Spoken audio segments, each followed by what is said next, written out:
Welcome to my channel, KK Safety Solution.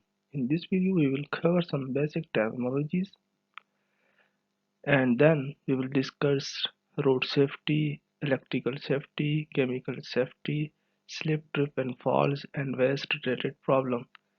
ये video हमारी सिर्फ वर्क प्लेस के लिए नहीं बल्कि आम घरों में, आम लाइफ में भी जहाँ ये चीज़ें इम्प्लीमेंट होती है हम उसको डिस्कस करेंगे।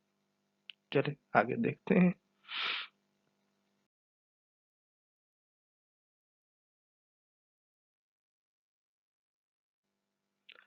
सेफ्टी कुछ हमने लास्ट वीडियो में देखा था कि सेफ्टी होती क्या है। The absence of risk of serious personal injury, किसी भी सीरियस पर्सनल इंजरी के एब्सेंस को हम सेफ्टी कहते हैं, चाहे वो प्रॉपर्टी से रिलेटेड हो, लैंड से रिलेटेड हो, इन्वायरमेंट से रिलेटेड हो या पर्सन से रिलेटेड हो।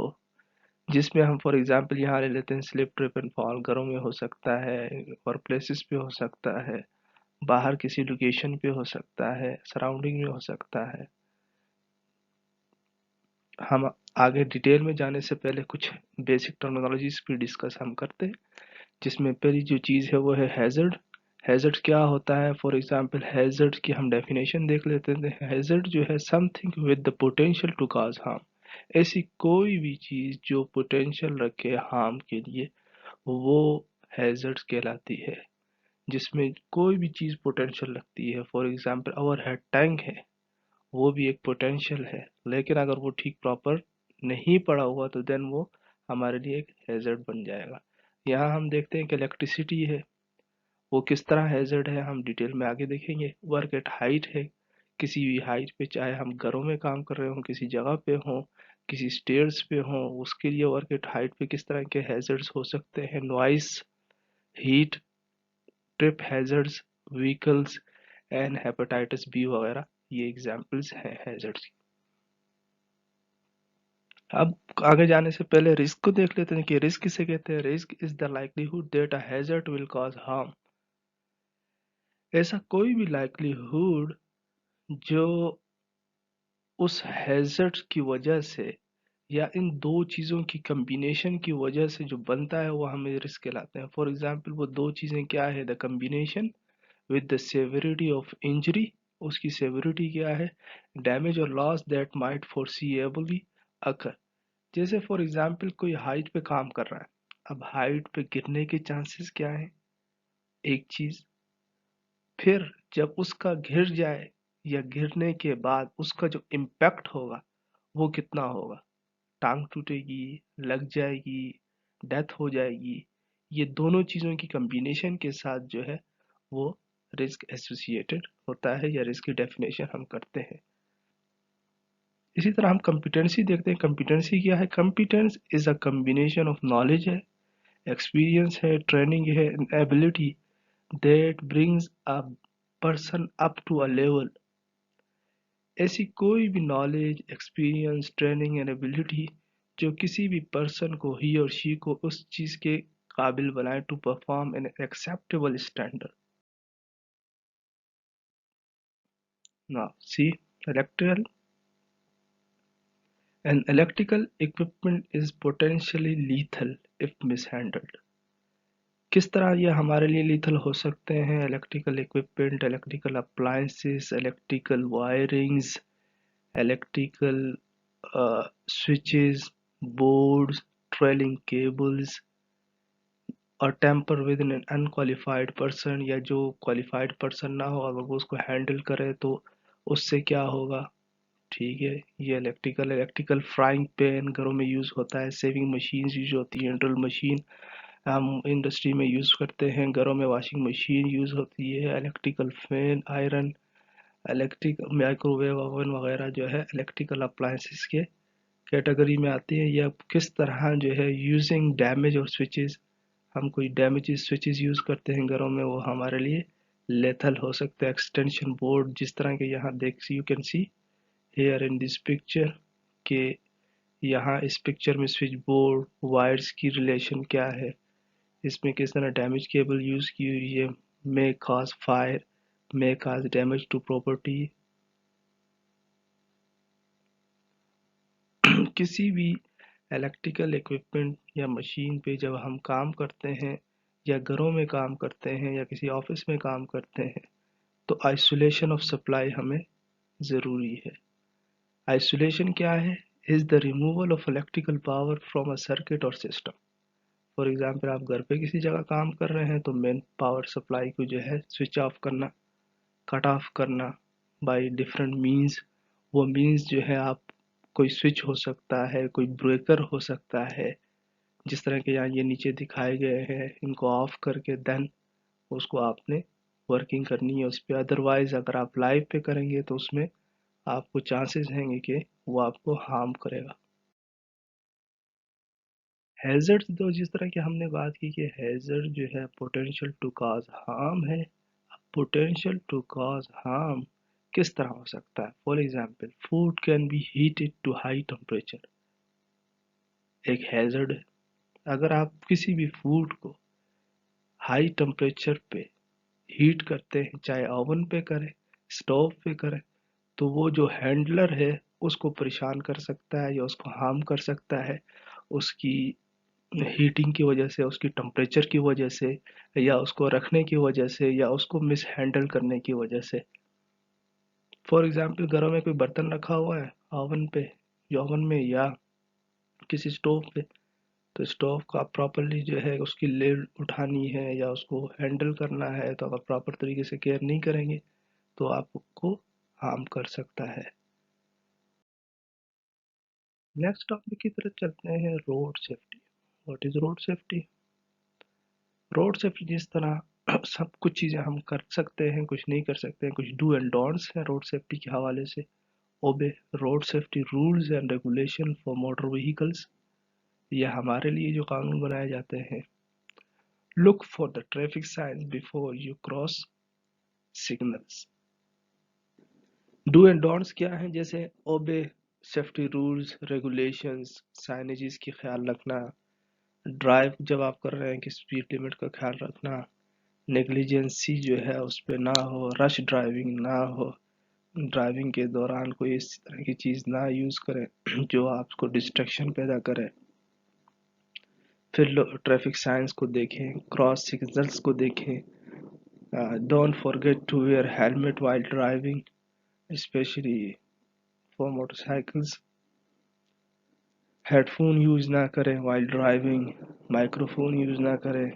कीप व्हीकल फिट, व्हीकल को हमेशा जब जाने से पहले उसकी सारी चीज़ें जो है, पानी, उसके टायर्स कंडीशंस, उसकी गेजेस, उसके स्टार्टअप्स, ये सारी चीज़ें चेक कर लेनी चाहिए।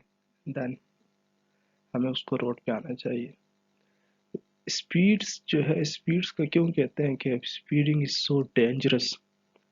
स्पीडिंग की वजह से, फॉर एग्जांपल यहाँ एक एग्जांपल दी गई है इन पिक्चर्स में, आप लोग देख सकते हैं कि अगर कोई 50 किलोमीटर की स्पीड पर आर के हिसाब से चल रहा है और उसको कहीं डैमेज हो जाता है या क्रैश हो जाता है, तो वो इक्विवेलेंट होता है 3 मिली स्टोरी बिल्डिंग से नीचे गिरने के इक्वल।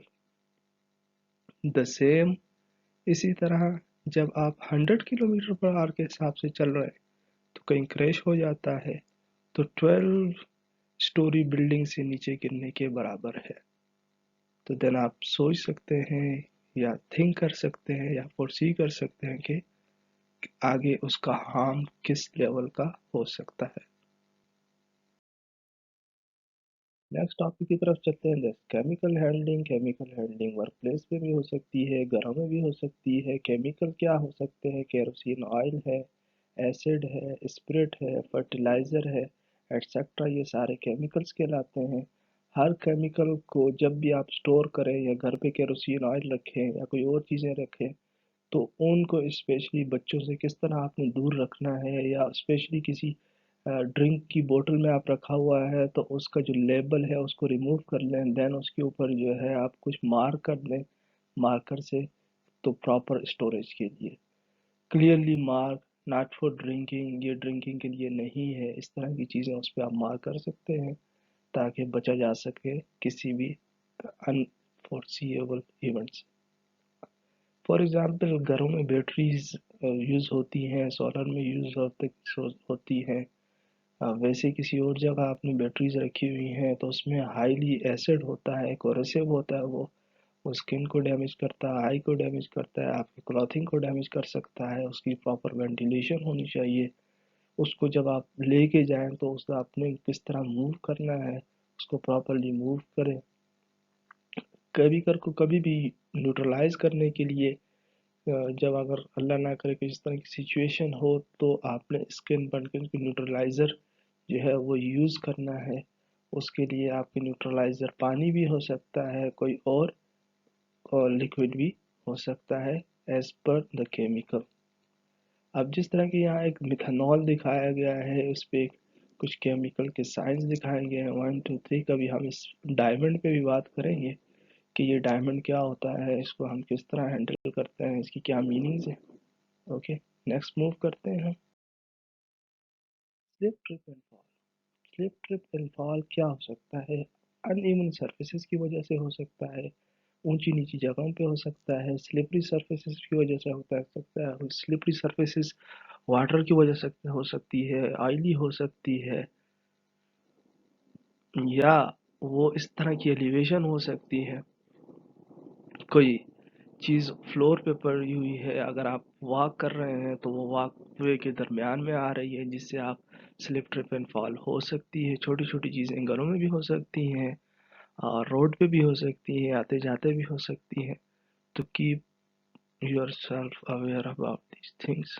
यहाँ एक दिखाया गया है कि किस तरह जो है स्लिप ट्रिप फॉल्स जो है वो हो सकती हैं, ऑफिस में भी हो सकती हैं, स्लिपरी सरफेसेस भी हो सकती हैं। इसी तरह स्लिपरी सरफेसेस के अलावा स्लिप ट्रिप और फॉल जो है वो आपके स्टेयर्स पे भी हो सकती है। अगर आपके स्टेयर्स पे ये गार्ड रेल नहीं मौजूद, और अगर मौजूद है वो प्रॉपर नहीं है, फॉर एग्जांपल इसके दरमियान दो बार के दरमियान जो डिस्टेंस होना चाहिए वो प्रॉपर नहीं है, तो बच्चे इसमें भी अपना सर रख सकते हैं, कोई इसमें हाथ घुमा सकता है, इसमें फंस सकता है। तो इसको एज पर स्टैंडर्ड होना चाहिए। फिर इसकी हाइट जो है वो भी मेजर की जाती है, वो भी एज पर एक स्टैंडर्ड होनी चाहिए कि इस हाइट से कम होगी तो देन वो आप जो है वहाँ से भी फॉल हो सकते हैं।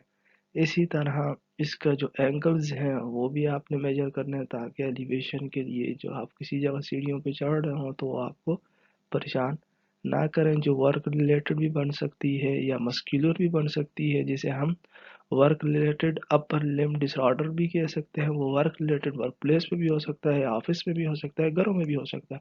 फॉर एग्जाम्पल आप ओवन को या चूल्हे का स्टोव वगैरह को यूज़ कर रहे हैं घरों में, और उसकी जो डिस्प्ले है वो उसको आपने ज़मीन पे रखा हुआ है या ऊपर किसी हाइट पे रखा हुआ है, वो इतना सफिशेंट नहीं है कि आप उसे हैंडल कर रहे हैं, तो वो आपको बैक पेन भी दे सकता है, आपको हेडेक भी दे सकता है। इसी तरह उसकी जो डिज़ाइनिंग है वो बहुत मैटर करती है।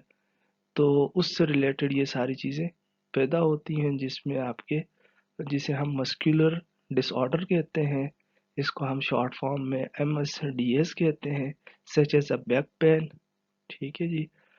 मसल स्प्रेन भी हो सकते हैं। वर्क स्टेशन डिज़ाइन बहुत इंपॉर्टेंट है, लाइटिंग भी हमारे लिए कॉज करती है, ग्लेयरिंग कॉज करती है, रिपीटिशन ऑफ वर्क कॉज करता है, इन सब चीज़ों का। Next, waste. वेस्ट क्या है? घरों में भी यूज हो सकता है। A movable object that has no direct use. ऐसे कोई भी मूवेबल ऑब्जेक्ट, चाहे वो किसी फॉर्म में भी हो, जिसका डायरेक्ट यूज ना हो, एंड उसको डिस्कार्ड कर ले हम परमानेंटली, इज कॉल्ड वेस्ट। अब है वेस्ट की बेसिकली दो टाइप हो सकती है। इंडस्ट्री हम उसे हैजर्डस वेस्ट कहते हैं और नॉन हैजर्डस वेस्ट कहते हैं। हैजर्डस और नॉन हैजर्डस जो है इन पे हम कभी डिटेल में बात करेंगे, लेकिन हैजर्डस आमतौर पर घरों में नहीं होते। नॉन हैजर्डस जो होते हैं वो प्रोड्यूस होते हैं, तो उनके लिए स्पेशली घरों में, ऑफिसेज में, आउटसाइड जो हम नॉन हैजर्डस वेस्ट प्रोड्यूस करते हैं, उसको हमेशा उसके लिए एक प्रोसीजर है कि आप बेस्ट से वर्स्ट की तरफ या वर्स्ट से बेस्ट की तरफ किस तरह जाएं, तो उसके लिए एक हायरार्की है कि हमेशा वेस्ट को कम से कम प्रिवेंट करने की ज़रूरत है कि उसे हम करें ही ना। अगर फिर भी हमारा गुजारा ना हो कि नहीं वेस्ट प्रोड्यूस होना ही होना है, तो देन जो है हम उसे रिड्यूस करें। रिड्यूस करने के बाद उसे उसमें से कुछ चीज़ें ऐसी निकाल लें जो रीयूज़ कर लें। जैसे कुछ स्टूडेंट्स जो हैं मुख्तलिफ यूज़ बॉटल्स, यूज़ क्लॉथ या यूज़ चीज़ें यूज़ करके वो कोई नई आइडिया जो है वो जनरेट करते हैं और उस पे कुछ वर्किंग करते हैं, कोई नई चीज़ बनाते हैं, कोई डिस्प्ले की कोई चीज़ बना लेते हैं, कोई फ्लावर बना लेते हैं, जिससे वेस्ट भी रिड्यूस हो सकता है, हम उसको रीयूज़ भी कर सकते हैं। तो ये सारे प्रिवेंशन या रिड्यूस करने के तरीके हैं। फिर हम उसको रिसाइकिल करें और रिसाइकिल भी प्रॉपर तरीके से होनी चाहिए। जो रिसाइकलिंग के बाद भी कोई मटेरियल रह जाए तो हम उसे डिस्पोज ऑफ करते हैं। ये 5 स्टेप्स बताए गए हैं कि किस तरह है। स्टार्ट हियर, यहाँ से हम स्टार्ट करते हैं। एलिमिनेट नहीं हो सकता है तो avoid producing waste in the first place, कि कम से कम हो। उसके बाद हम उसे रिड्यूस करें। रिड्यूस छोटे से कम किस तरह हो सकता है जी? जिस तरह मैंने आपको एग्जांपल बताई, बोटल्स को आप किसी दूसरे पर्पज़ के लिए यूज़ कर सकते हैं। उसके बाद जो है आपने उसे रीयूज़ कर लेना है। रीयूज़ करने के लिए उसको आपने किसी दूसरी चीज़ फॉर्म में तब्दील कर लिया तो वो दिन रीयूज़ हो जाएगी। उसके बाद जो चीज़ बच जाएगी वो आपने उसे रिसाइकिल कर लेनी है। रिसाइकिल के बाद जो चीज़ बची आपने उसे डिस्पोज कर लेना। Thank you friends. कोई any comments then please let me no.